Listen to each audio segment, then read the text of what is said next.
Hello friends, welcome to brain amplifier. और इस video में हम बात करने वाले हैं वेरियस सिस्टम्स ऑफ गवर्नमेंट्स की कि दुनिया में किस किस तरह की सरकारें काम करती हैं।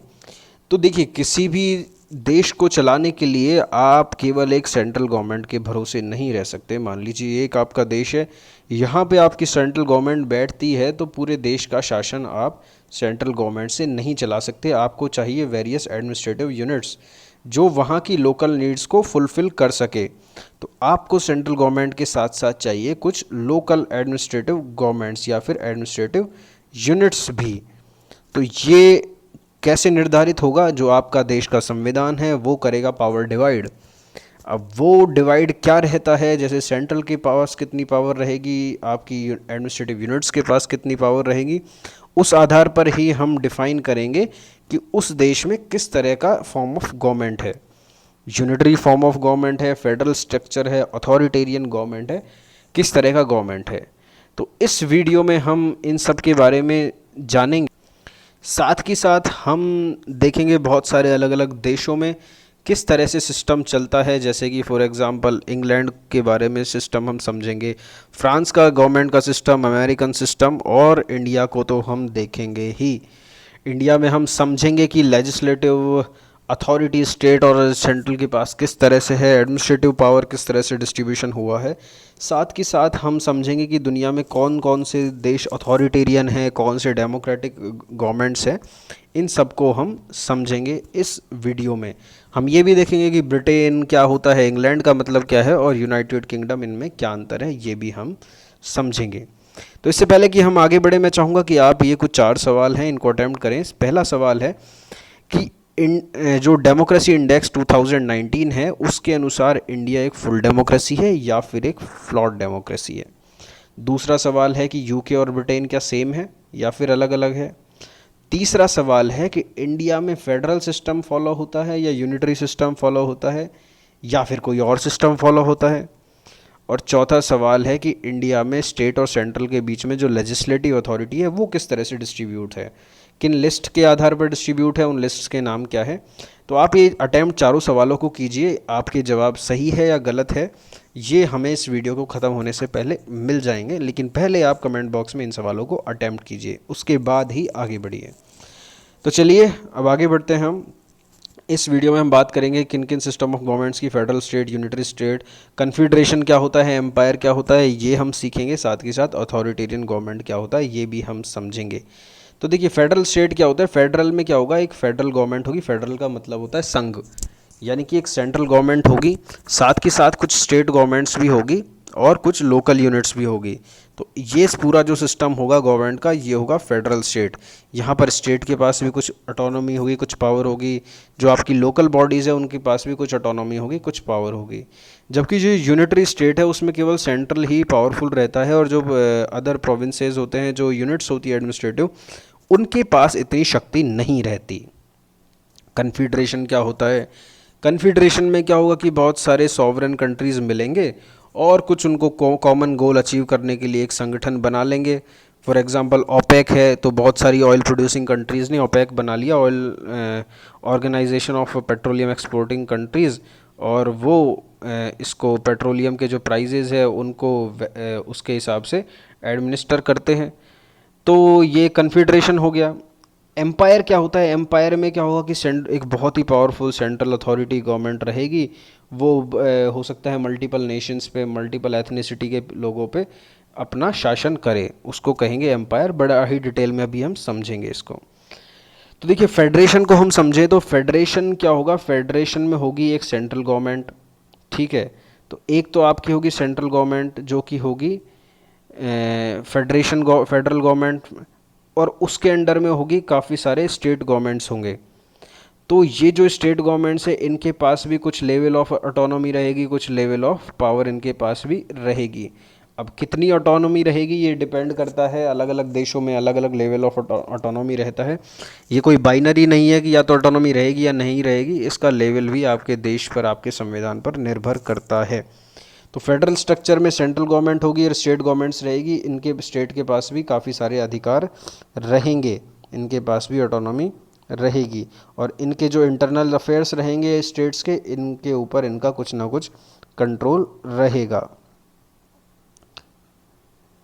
तो जैसे आप अमेरिका में देखते हैं कि एक फेडरल गवर्नमेंट होती है, सेंट्रल गवर्नमेंट होती है, उसके अंडर में स्टेट्स होते हैं, जैसे यूएसए में 50 स्टेट्स हैं, और उसके बाद कुछ लोकल गवर्नमेंट्स भी होती है। स्टेट्स की पोजीशन क्या होती है, देखिए दो तरह की गवर्नमेंट हो सकती है, एक तो एसिमेट्रिक हो सकता, फेडरेशन हो सकता है, एक सिमेट्रिक हो सकता है। ये भी हो सकता है कि आपके देश में जो अलग अलग स्टेट्स हैं उनके पास लेवल ऑफ ऑटोनॉमी भी अलग अलग रहे, उसको हम बोलेंगे asymmetric federal state. For example India को हम देखें, कुछ समय पहले तक इंडिया में था आर्टिकल 370। आर्टिकल 370 में क्या था, जे एंड के को level of autonomy other state से कुछ ज़्यादा थी, तो ये एक तरह से एसिमेट्रिक फेडरल स्ट्रक्चर हो गया। इसके अलावा आर्टिकल 371 अगर हम देखें ए से जे तक, तो यहाँ पर भी बहुत सारे नॉर्थ ईस्टर्न स्टेट्स हो गए या गोवा हुआ, तो इन सब को कुछ ना कुछ लेवल ऑफ ऑटोनॉमी दी गई है, इनको कुछ सेपरेट पावर्स दी गई है। तो यहाँ पर ये होगा एसिमेट्रिक लेवल ऑफ गवर्नमेंट। लेकिन क्या है, जो ये स्टेट गवर्नमेंट्स रहेगी, इनके पास फॉरेन पॉलिसी को लेकर कोई भी पावर नहीं होगी। ऐसा नहीं है कि ये अपनी फॉरेन पॉलिसी खुद ही डिसाइड कर रहे हैं। ऐसा इसलिए क्योंकि इंटरनेशनल लॉ में जो सेंट्रल गवर्नमेंट होगी, फेडरल गवर्नमेंट होगी, उसी की आइडेंटिटी रहेगी, इन स्टेट्स की सेपरेट आइडेंटिटी नहीं रहेगी। तो फेडरल गवर्नमेंट के फ़ायदे क्या क्या हुए, देखिए जहाँ पर आपके देश का साइज़ बड़ा है ना, वहाँ पर उतनी ही आपकी जोग्राफिकल वेरिएशंस होंगे, जो डाइवर्सिटी होगी, जोग्राफिकल डाइवर्सिटी, कल्चरल डाइवर्सिटी। मान लीजिए आपका देश बहुत बड़ा है, तो हो सकता है अलग अलग रीजन में अलग अलग तरह के लोग रहते हों, अलग अलग कल्चर को फॉलो करते हों। जैसे इंडिया में है तो बहुत ही कल्चरल डाइवर्सिटी हो सकती है, जोग्राफिकल डाइवर्सिटी हो सकती है, तो इन लोगों की नीड्स भी उसी हिसाब से काफ़ी डाइवर्स होती है। तो इनकी डाइवर्स नीड्स को फुलफ़िल करने के लिए आपको चाहिए कि वहाँ पर लोकल गवर्नमेंट हो जो उनकी नीड्स के हिसाब से उनकी ज़रूरतों को पूरा कर सके। ठीक है, तो फॉर एग्ज़ाम्पल अगर हम इंडिया का एग्ज़ाम्पल देखें, तो इंडिया में मान लीजिए अरुणाचल प्रदेश है यहाँ पर, और यहाँ पर केरला है।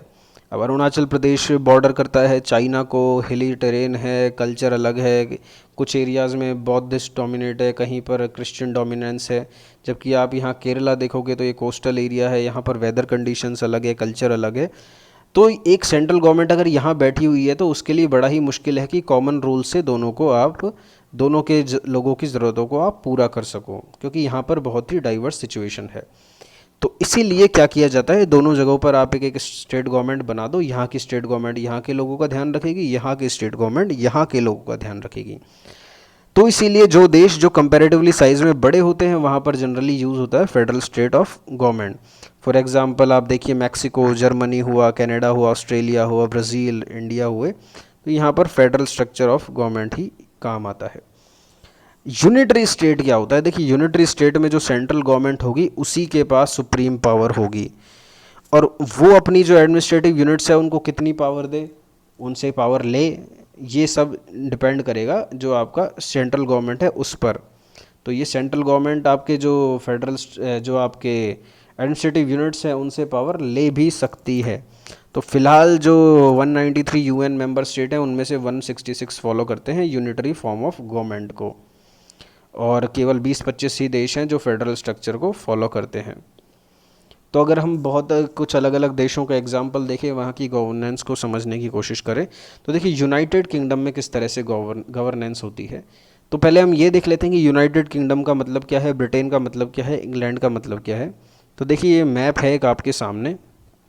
इस मैप में अगर आप देखें तो ये जो पर्पल एरिया दिख रहा है ये है इंग्लैंड। ठीक है, ये एक देश है।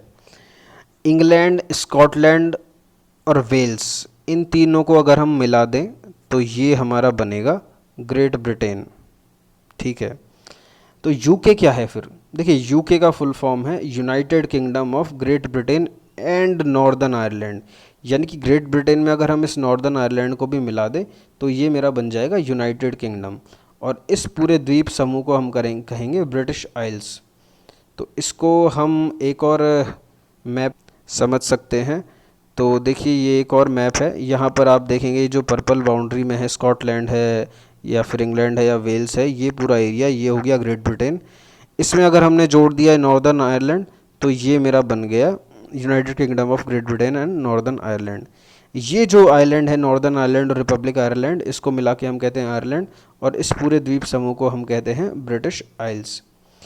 तो यूनाइटेड किंगडम जैसा कि हमने देखा 4 देशों से मिलके बना है, इंग्लैंड, स्कॉटलैंड, वेल्स और नॉर्दर्न आयरलैंड।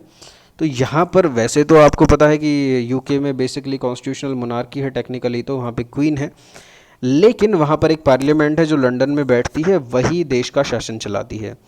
इंग्लैंड में हम बात करें तो इंग्लैंड में क्या है कि इंडिया यूएसए की तरह स्टेट्स नहीं है, वहाँ पर छोटी छोटी काउंटीज़ होती है जो कि एक एडमिनिस्ट्रेटिव यूनिट्स है, उनके पास बहुत ज़्यादा ऑटोनॉमी होती नहीं है। जो लंदन में सेंट्रल गवर्नमेंट बैठती है वो उन काउंटीज़ के थ्रू देश को गवर्न करती है। अब यूके में जो ये 4 कंट्रीज़ है इनके पास भी बहुत ज़्यादा ऑटोनॉमी है नहीं, अगर यूके की पार्लियामेंट कोई रूल बनाती है वो इनको मानना पड़ेगा। फ्रांस में क्या सिस्टम है, देखिए फ्रांस में बहुत सारे छोटे छोटे लगभग 96 के आसपास डिपार्टमेंट्स हैं, जो ये एडमिनिस्ट्रेटिव यूनिट्स हैं इनको डिपार्टमेंट्स बोलते हैं, और इनके थ्रू जो सेंट्रल गवर्नमेंट है वो शासन चलाती है। यहाँ पर भी स्टेट्स नहीं हैं यूएसए या इंडिया की तरह। अब यूनिटरी स्टेट का मतलब ये नहीं है कि वहाँ पर कोई मोनार्की है या फिर अथॉरिटेरियन गवर्नमेंट है, ऐसा ज़रूरी नहीं है, कॉन्स्टिट्यूशनल डेमोक्रेसी भी होता है वहाँ पर। तो फॉर एग्ज़ाम्पल जैसे आपने यूके का एग्ज़ाम्पल देखा या फिर हम फ्रांस का एग्ज़ाम्पल देखें तो वहाँ पर रिपब्लिक गवर्नमेंट है, लेकिन ऐसा ज़रूरी नहीं है, कुछ ऐसी जगह भी है जहाँ पर नॉन डेमोक्रेसी है। For example Algeria, Libya, Swaziland है, वहाँ पर नॉन डेमोक्रेसी भी है। तो यूनिटरी स्टेट जो डेमोक्रेटिक भी हो सकता है और नॉन डेमोक्रेटिक भी हो सकता है, लेकिन आप इसको अथॉरिटेरियन से कंफ्यूज ना करें। जो अथॉरिटेरियन स्टेट होता है, अथॉरिटेरियन रिजीम होती है, वहाँ पर पावर किसी एक सिंगल इंडिविजुअल के पास होगी या फिर कुछ हैंडफुल ऑफ पीपल के पास ही होगी।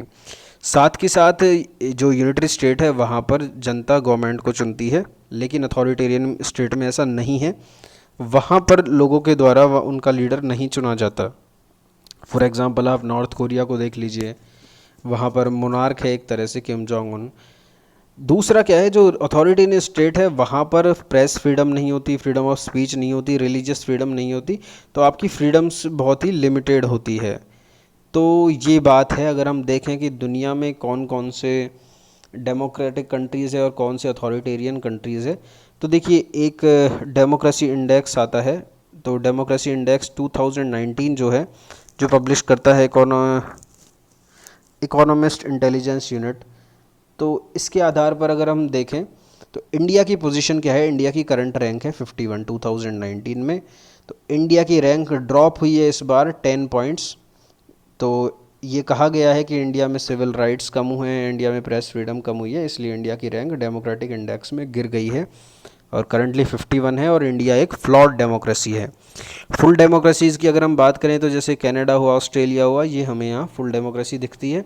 और अगर हम अथॉरिटेरियन रजीम्स की बात करें तो जैसे आप यहाँ पर सऊदी अरेबिया देख रहे हैं, या चाइना देख रहे हैं, या नॉर्थ कोरिया देख रहे हैं, लगभग पूरा अफ्रीका ही आप अगर देखेंगे, नॉर्दर्न अफ्रीका, ये पूरा ही एक तरह से अथॉरिटेरियन रिजीम है।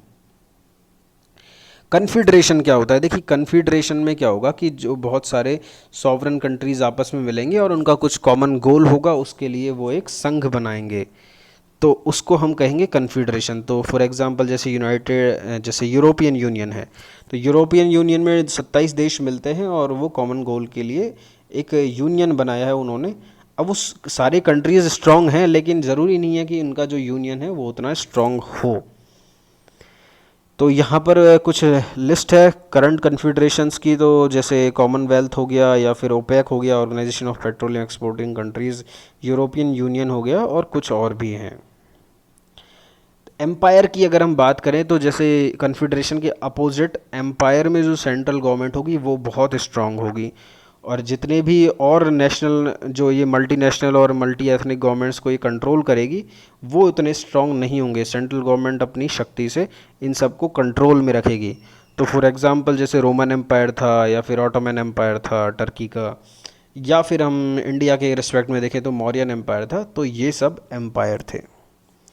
तो फेडरल और यूनिटरी स्टेट में फिर अंतर क्या हुआ, कौन सा अच्छा है कौन सा बुरा है, वो हम एक कंपैरिजन समझ लेते हैं। तो देखिए जो फेडरल स्टेट है वहाँ पर मल्टीपल लेवल ऑफ गवर्नमेंट्स थे, तो मल्टीपल लेवल ऑफ गवर्नमेंट होंगे तो वहाँ पर आपके गवर्नमेंट की काम करने की स्पीड भी कम हो सकती है। जबकि यूनिटरी स्टेट में एक ही लेवल ऑफ गवर्नमेंट है, तो वहाँ पर आपका काम फटाफट हो सकता है। अब यहाँ पर मल्टीपल लेवल ऑफ गवर्नमेंट है, बड़ा गवर्नमेंट है, तो वहाँ पर आपको इंफ्रास्ट्रक्चर ज़्यादा चाहिए, लोग ज़्यादा चाहिए, सैलरी देनी पड़ेगी लोगों को, तो उसमें पैसा आपको ज़्यादा खर्च करना पड़ेगा। जबकि यूनिटरी गवर्नमेंट में क्या है, इंफ्रास्ट्रक्चर कम चाहिए, छोटा गवर्नमेंट है, तो वहाँ पर आपको थोड़ा सा सस्ता पड़ेगा। इंफ्रास्ट्रक्चर अच्छे होने के फ़ायदे ये हैं कि कभी आपको मान लीजिए कोई लोकल नीड्स को कैटर करना रहा, तो वो ज़्यादा इजी रहेगा, आपका रूट लेवल तक आपके पास इंफ्रास्ट्रक्चर रहेगा। ये प्रॉब्लम आपको यूनिटरी स्टेट में आ सकती है कि आपके पास इंफ्रास्ट्रक्चर इतना अच्छा नहीं है, गवर्नमेंट केवल सेंट्रल में है, तो आपके पास लोकल नीड्स को कैटर करना थोड़ा सा मुश्किल हो सकता है। यहाँ पर मल्टीपल चेक ऑफ बैलेंस होते हैं फेडरल स्टेट में, क्योंकि मल्टीपल लेवल ऑफ गवर्नमेंट है, तो वहाँ पर पावर एब्यूज़ थोड़ा सा मुश्किल हो जाता है कंपेयर टू यूनिटरी स्टेट, जहाँ पर आप इजीली थोड़ा सा कंपेरेटिवली इजीली पावर एब्यूज़ कर सकते हो। इसीलिए फेडरल स्टेट थोड़ा सा कम स्ट्रांग भी होता है, क्योंकि कई डिसीजन आपको स्टेट के को कॉन्फिडेंस में लेके लेने पड़ेंगे, कुछ डिसीजन स्टेट ही ले सकता है, तो वहाँ पर आपका जो से है वो थोड़ा सेंट्रल गवर्नमेंट का कम हो जाता है, शक्ति कम हो जाती है। जबकि यहाँ पर यूनिटरी फॉर्म ऑफ गवर्नमेंट में सेंट्रल ही सबसे स्ट्रांग रहता है। नेशनल इंटीग्रेशन थोड़ा मुश्किल हो जाता है फेडरल स्टेट में, तो जैसे हमने यूएसए में देखा, सिविल वॉर के दौरान सदर्न स्टेट्स ने नॉर्दर्न स्टेट्स से अलग होने की ठान ली थी और सिविल वॉर हुआ था यूएसए में। तो होता क्या है, जब आप स्टेट्स को आप ऑटोनॉमी दे रहे हो, तो कल को हो सकता है स्टेट्स को आपकी गवर्नमेंट पसंद नहीं आए और वो कहे कि हम आपसे सेसीड करना चाहते हैं, अलग होना चाहते हैं। जबकि यूनिटरी स्टेट में इस समस्या आने के चांसेस कम होते हैं, वहाँ पर नेशनल इंटीग्रेशन थोड़ा सा ईजी रहता है, क्योंकि सब जगह सेम लॉ रहते हैं, सेम तरह के लोग रहते हैं। इसीलिए फेडरल स्ट्रक्चर जो है वो थोड़ा सा कॉम्प्लेक्स रहता है compare to simple form of structure in unitary state. और जो लेजिस्लेशन है वो भी फेडरल स्टेट में अलग अलग तरह के रह सकते हैं, अलग अलग स्टेट में, जबकि यूनिटरी स्टेट में जनरली कॉमन लॉ रहते हैं पूरे गवर्नमेंट में, पूरे स्टेट में। इसीलिए फेडरल स्टेट जनरली यूज़ किया जाता है बड़ी कंट्रीज़ में, और यूनिटरी स्टेट हम यूज़ करते हैं छोटे देशों में। भारत में क्या सिचुएशन है, देखिए भारत में मोटा मोटा हम देखें फेडरल स्टेट ऑफ गवर्नमेंट है, पर again this is not binary कि या तो फेडरल होगा या यूनिटरी होगा, मल्टीपल आप स्केल कर सकते हो कि किस स्केल का आपका फेडरल गवर्नमेंट है। तो जैसे इंडिया में फेडरल गवर्नमेंट है, वहाँ पर इंडिया में सेंट्रल थोड़ा सा स्ट्रांग है कंपेयर टू स्टेट गवर्नमेंट्स, और सेंट्रल और स्टेट के बीच में रिलेशंस को हम देख सकते हैं लेजिस्लेटिव रिलेशंस, एडमिनिस्ट्रेटिव रिलेशंस और फाइनेंशियल रिलेशंस के फॉर्म में। लेजिस्लेटिव रिलेशंस क्या है, अगर हम आर्टिकल 245 टू 255 देखें पार्ट 11 में इंडियन कॉन्स्टिट्यूशन में, तो वहाँ पर 3 लिस्ट्स की बात की गई है जो डिसाइड करेगी कि कानून को सेंट्रल बना सकता है या फिर स्टेट बना सकता है।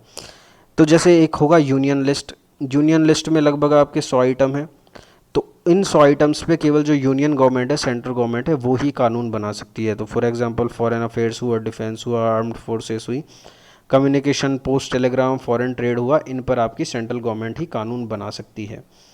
जबकि जो स्टेट लिस्ट है उसमें लगभग 61 आइटम है, उन पे कानून केवल स्टेट ही बना सकता है। तो इसमें क्या क्या आएंगे, फॉर एग्जांपल पब्लिक ऑर्डर हुआ, police, administration of justice, prison, local government, तो ये सब आएगा स्टेट की लिस्ट में। एक कंकरेंट लिस्ट भी होती है, कंकरेंट लिस्ट के सब्जेक्ट पे स्टेट और सेंट्रल दोनों कानून बना सकते हैं, लेकिन सेंट्रल का हमेशा थोड़ा अपर हैंड रहेगा। तो इसमें 52 आइटम्स हैं, तो जैसे न्यूज़पेपर हुआ, बुक्स हुआ, एजुकेशन, इलेक्ट्रिसिटी, ये सब इसके अंदर आएंगे। एडमिनिस्ट्रेटिव रिलेशन क्या होगा, तो देखिए जिन मामलों में कानून स्टेट गवर्नमेंट ने बनाया है, फॉर एग्जांपल पुलिस, तो वहाँ पर एडमिनिस्ट्रेशन भी स्टेट गवर्नमेंट ही करेगी, और जहाँ पर कानून बनाया है सेंट्रल गवर्नमेंट में, वहाँ पर एडमिनिस्ट्रेशन भी सेंट्रल गवर्नमेंट करेगी। फाइनेंशियल रिलेशन क्या होगा, तो फाइनेंशियल रिलेशंस भी आर्टिकल 268 से 293 में बड़े ही डिटेल में एलाबोरेट किए गए हैं। सेंट्रल और स्टेट के बीच में किस तरह से टैक्सेस का बंटवारा होगा, रेवेन्यू किस तरह से बांटे जाएंगे सेंट्रल और स्टेट में, तो और कौन टैक्स लगा सकता है, किस तरह के टैक्स लगा सकता है, वो सब डिफाइन किया गया है। तो आई होप आपको यहाँ पर कुछ सीखने को मिला होगा और आपको ये वीडियो भी पसंद आया होगा। If yes, then please hit the like, also share the video and subscribe the channel. Thank you so much, thank you.